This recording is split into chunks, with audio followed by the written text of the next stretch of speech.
Everything that was brought into this continent, everything, every idea, every so-called religion was meant to dominate and to control. The Arabs had no illusions about it. The Europeans had no illusions about it. You were the ones with the illusions. There's one thing you have to get through your mind and keep it. Nothing that ever came from the European mind was meant to do anything but facilitate European domination of the world. And I said there's no exception.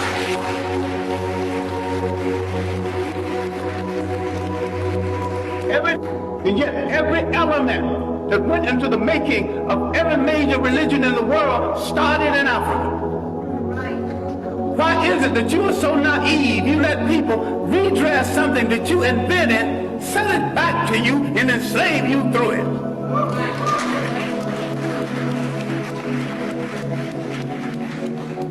I'm saying that all organized present religions are male chauvinist murder cults. And I say there is no exception. Why I wanted to be here earlier, I wanted to deal with our relationship with the people of the world and the fact that we created peaceful nations that had no word for jail because no one had ever gone to one. No word for old people's home because no one ever threw away grandma and grandpa. No word for orphanage. We did all of this, and over half of human civilization was over before we knew that a European was in the world. Now, Africa has always and still is the prize for the whole world. We as a people have always been the world's richest people, culturally rich, mineral rich.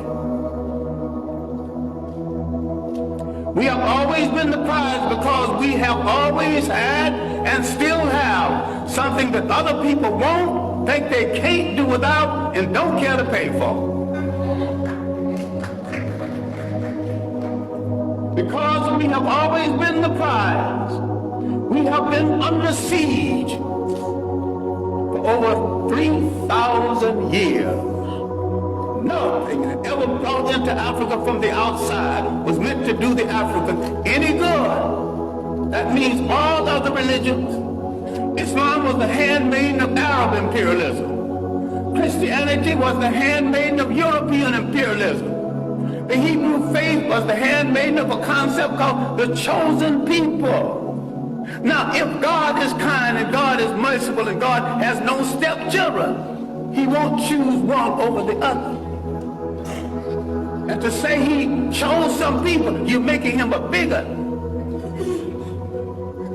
And to say that he endorsed enslavement of one people over the other, you're making him an accessory to murder. The Arabs used Islam to rationalize their slavery and their imperialism. The Europeans used Christianity to rationalize their slavery and imperialism. Who are you kidding about friends in the world? Damn it, if you want a friend, look in the mirror.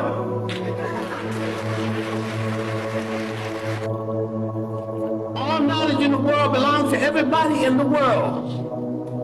Yes. Who has programmed our mind in assuming that we cannot run a nation and run it well? The main thing imperialism did, slavery and imperialism, they removed African people from the respectful commentary of history. And they tell them something they are still telling them, and all of the organized religions are guilty of this. I favor none of it because Africa didn't need any of it. I'm saying that African belief systems, properly understood, is 10 times